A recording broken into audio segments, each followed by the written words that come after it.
The first time I saw him, it was 2:47 a.m. I know the exact time because the clock above the register was frozen there, blinking like it had something to say. My manager, Todd, swore the wiring was bad, but the rest of the lights in the gas station worked fine. It was one of those things you just learn to ignore. It was a slow night, the kind where even the air conditioner rattling in the corner sounded too loud. The station was empty. No cars, no trucks, nothing but the hum of fluorescent lights and the faint scent of burnt coffee. I was halfway through stocking the cigarette shelf when I saw movement outside. Not a car pulling up, just movement. At first, I thought it was an animal, a raccoon maybe, but then I noticed the shape. A man. He was standing under the dim yellow glow of the parking lot light. Not moving, just standing there. His head was tilted, staring up at the flickering bulb like it held the answers to the universe. I felt the hairs on my arms stand up. Something about him didn't feel right. Maybe it was the way his body looked. Too still, too stiff, or how his shadow stretched across the cracked asphalt unnaturally long, like it was reaching for me. I leaned over the counter and tapped the glass with my knuckles. "Hey, you good out there?" My voice echoed in the silence, too loud for how quiet the station was. The man didn't answer, didn't even flinch. His face was hidden under the shadow of a hood, and his hands were shoved into his pockets. I couldn't make out his features, but I swear I could feel his eyes on me. I told myself to calm down. Weird people came through the gas station all the time. That's part of working the night shift. People coming in drunk, tweaked out, or just plain strange. You learn to shrug it off. Still, there was something off about him. Something that made my skin crawl. I tried to brush it off. He'd leave. They always do. But he didn't. The guy just kept standing there under that busted parking lot light, completely still except for this slow, rhythmic sway, like a pendulum barely moving. Back and forth. Back and forth. It wasn't the kind of swaying someone does when they're drunk or tired. It was too deliberate. Too precise. I looked at the security cameras, flipping between the angles. There he was, plain as day, standing at the edge of the lot. The cameras were old and grainy, but I swear, his shadow wasn't right. It didn't stretch with the light. It moved on its own. That's when I heard it. Tap, tap, tap. It wasn't coming from outside. It was coming from inside the station. I froze, every nerve in my body firing off at once. The taps were coming from the candy aisle, soft, almost like someone drumming their nails against the metal shelf. I leaned forward to peek past the counter. There was nothing, just rows of Snickers and Skittles glowing under the bright fluorescent lights. But the tapping continued. My first thought was rats. Todd had warned me that sometimes they'd sneak in through the back storage room. But when I turned to the monitors again, the camera that showed the back room cut to static for half a second before snapping back on. And in that moment of static, I could have sworn I saw a figure standing there. Tall, thin, its head almost brushing the low ceiling. I grabbed the heavy-duty flashlight we kept under the counter and stepped out from behind the register, my footsteps echoing against the cold tile floor. "Hello," I called out, my voice bouncing through the empty store. The tapping stopped. For a second, everything was quiet again. Just the hum of the lights and the faint buzz of the coffee machine. I let out a shaky breath, convincing myself I was just hearing things. Stress, you know? Long nights in a dead-end job can mess with your head. But then I heard him. "Help me." The voice was barely audible, like it was being dragged out of some deep, dark pit. It wasn't coming from the candy aisle or the back room. It was coming from outside. The man in the parking lot. I whipped around to face the glass doors, expecting to see him still standing under that light. But he was gone. The parking lot was empty. I turned back to the monitors. One camera showed the pumps, another the back lot where the dumpsters were, and another the front door. My eyes scanned every angle. Nothing. And then, just as I was about to sit back down, I saw him. He was on the screen showing the back storage room. But here's the thing. There's no way he could have gotten inside without me hearing him. The door to the back was locked. There are no windows.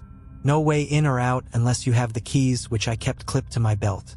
The figure on the screen moved slowly, his head tilting unnaturally as if he were listening to something I couldn't hear. My heart hammered against my ribs as I grabbed my phone and dialed 911. I didn't care if it made me look crazy. I wasn't about to investigate on my own.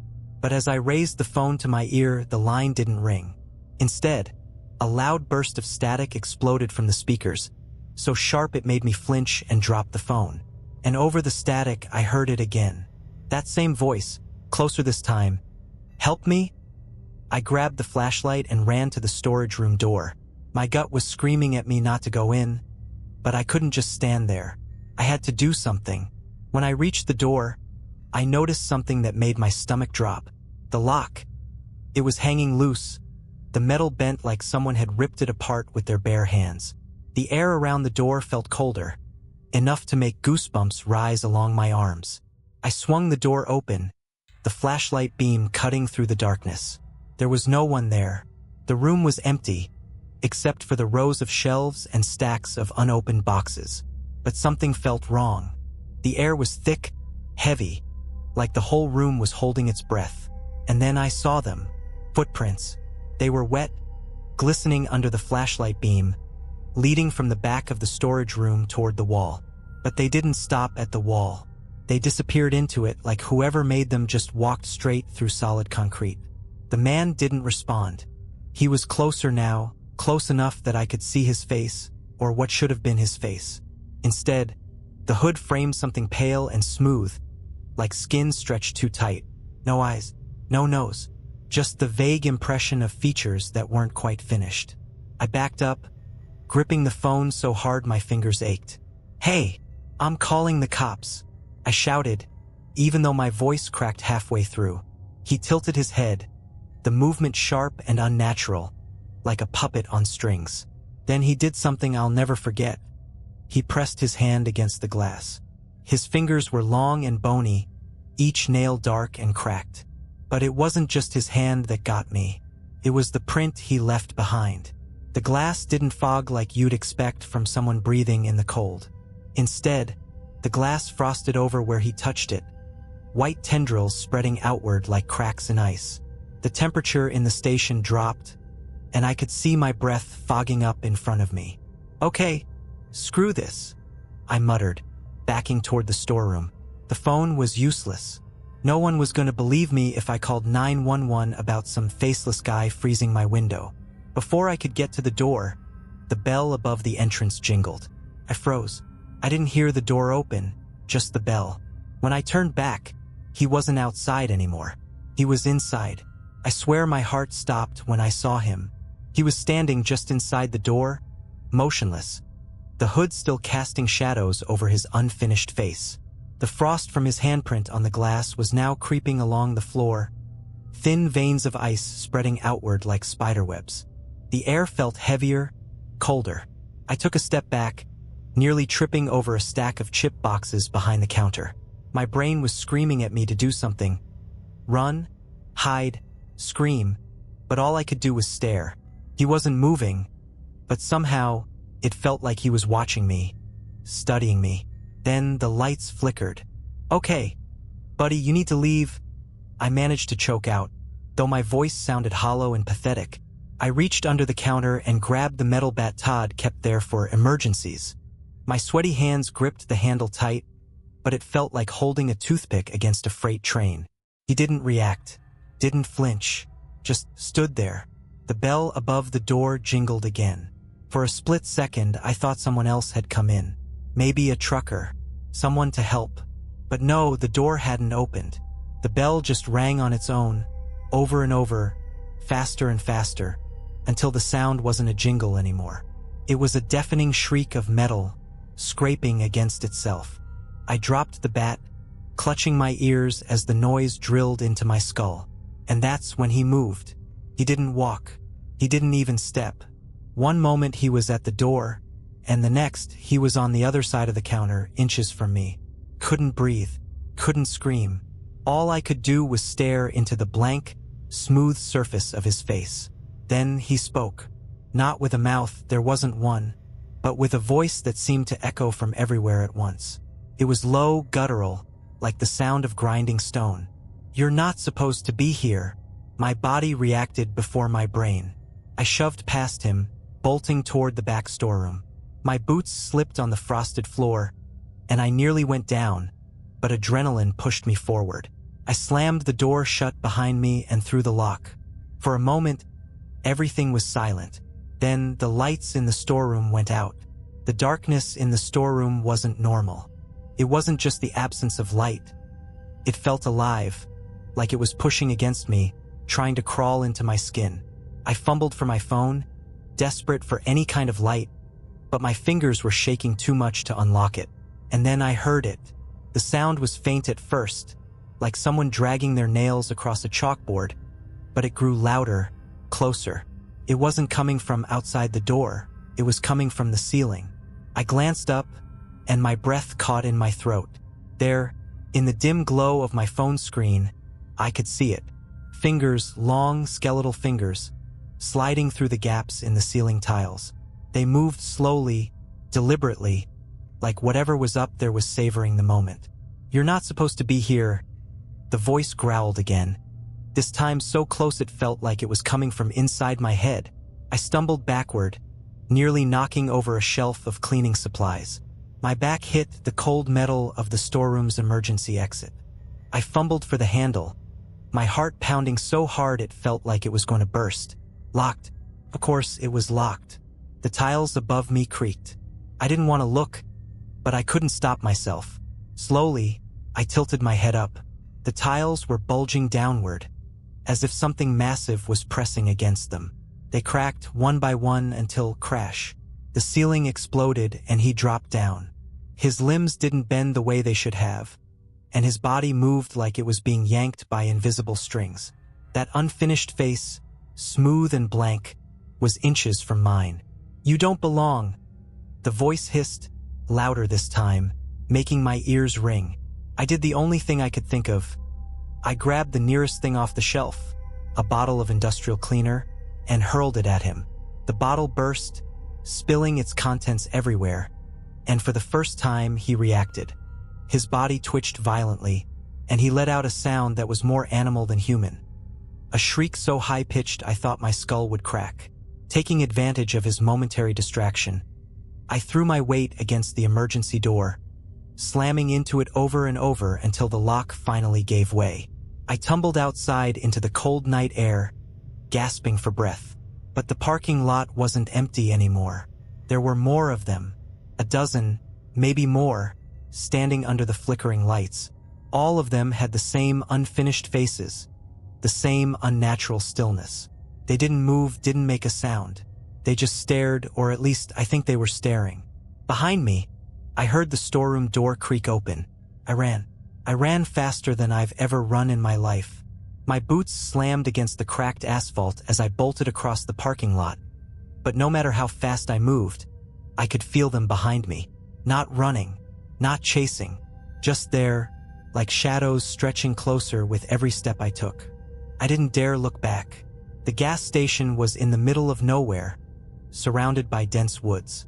The highway was a quarter-mile away, but it might as well have been 100 miles.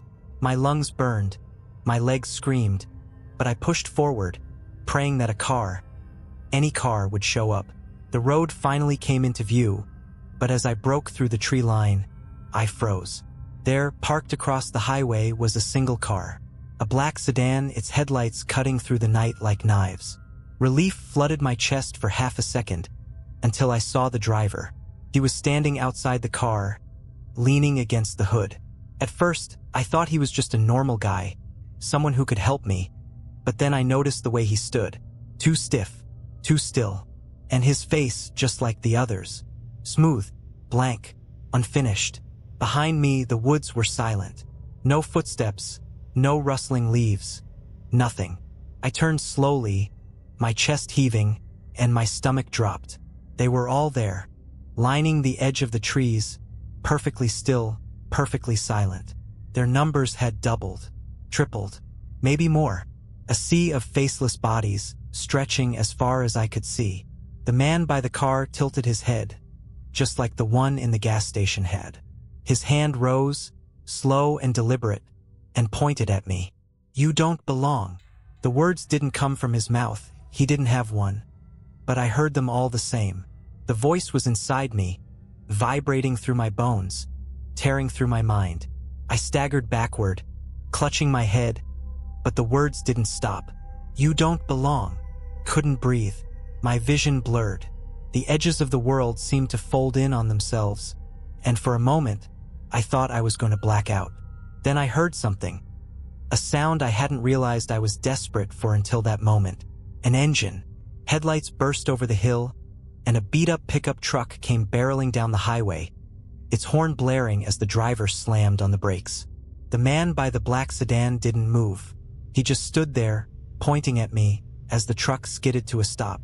The driver's door flew open, and a wiry old man in a trucker hat jumped out. "Hey, you all right?" he shouted, his voice cutting through the oppressive silence. I tried to answer, but the words wouldn't come. All I could do was point at the woods, at them. But when the man turned to look, they were gone. The woods were empty. No figures, no shadows, just trees, swaying gently in the night breeze. The man looked back at me, his brow furrowed. "You hurt? You need a ride." I hesitated, my body frozen, but the sound of the gas station bell jingling in my head pushed me forward. I nodded, stumbling toward the truck. The man helped me into the passenger seat, and as soon as the door slammed shut, he hit the gas, peeling out onto the highway. I didn't look back. Couldn't. The truck roared down the highway, its headlights cutting through the dark. I sat in the passenger seat, gripping the door handle so hard my knuckles turned white. My heart was still racing, my body trembling, but I kept glancing over my shoulder at the empty road behind us. "Mind telling me what the hell's going on back there?" the driver asked, his voice gruff but steady. I opened my mouth to speak, but the words caught in my throat. What could I say? That I was chased by faceless creatures who crawled out of the night? That they froze the air and whispered threats inside my skull? Even as the adrenaline faded, it felt ridiculous to think about, except for the frost still clinging to my jacket. I don't know, I finally stammered. "Some guys, they broke in, The driver shot me a side eye, clearly skeptical, but he didn't push me. "Well, wherever you were, I'd stay away from it. You look like you've seen a damn ghost." I laughed, short, sharp, and completely humorless. Something like that. We drove in silence for what felt like hours. The farther we got from the gas station, the more the tension in my chest eased, but the cold never left me. Even with the truck's heater blasting, I couldn't shake the chill. My mind kept replaying their voices, that guttural growl. "You don't belong." I realized I hadn't even told the guy my name. "Thanks for stopping," I mumbled. "You saved my life." He shrugged. "No problem. Lucky I was passing through. Not much traffic out this way at night." We turned onto a small highway that snaked through the hills. The streetlights were sparse, casting long shadows across the road. The driver was saying something about a truck stop a few miles ahead, but I wasn't listening. I was watching the rearview mirror. The road behind us was empty, but in the reflection, for a split second, I thought I saw them. A blur of pale shapes, lining the trees, perfectly still. I blinked and they were gone. We reached the truck stop, a dingy diner with a handful of parked semis. The driver offered to wait while I called someone for help, but I waved him off, needing to be alone. I thanked him again before stepping out into the cold night. Inside, the fluorescent lights buzzed overhead, and the smell of greasy food filled the air. A tired-looking waitress poured me a coffee without a word. I sat in the corner booth, staring at the steaming mug, trying to piece together what had happened. It didn't feel real. Maybe I was losing it. Maybe the long hours, the isolation of the night shift. It was enough to mess with anyone's head, right? That's what I kept telling myself. But when I reached into my jacket pocket to grab my phone, my fingers brushed against something. I pulled it out and froze. It was a piece of frost-covered glass, a shard from the gas station window. My hands started to shake. The frost crept up my fingers, cold enough to burn, and that's when I heard it, the faint jingle of a bell. Not the truck stop's doorbell, No, it was the same bell from the gas station, echoing faintly in my ears. I turned toward the diner's entrance, my breath fogging up in front of me. The bell jingled again. The door swung open, but no one walked in. Just the cold night air and the feeling that something was out there watching, waiting. I haven't gone back to that gas station. I quit the next day, packed my things, and left town without telling anyone. But every night, no matter where I go, I hear the sound of that bell, and I know they're still out there, waiting for me to come back.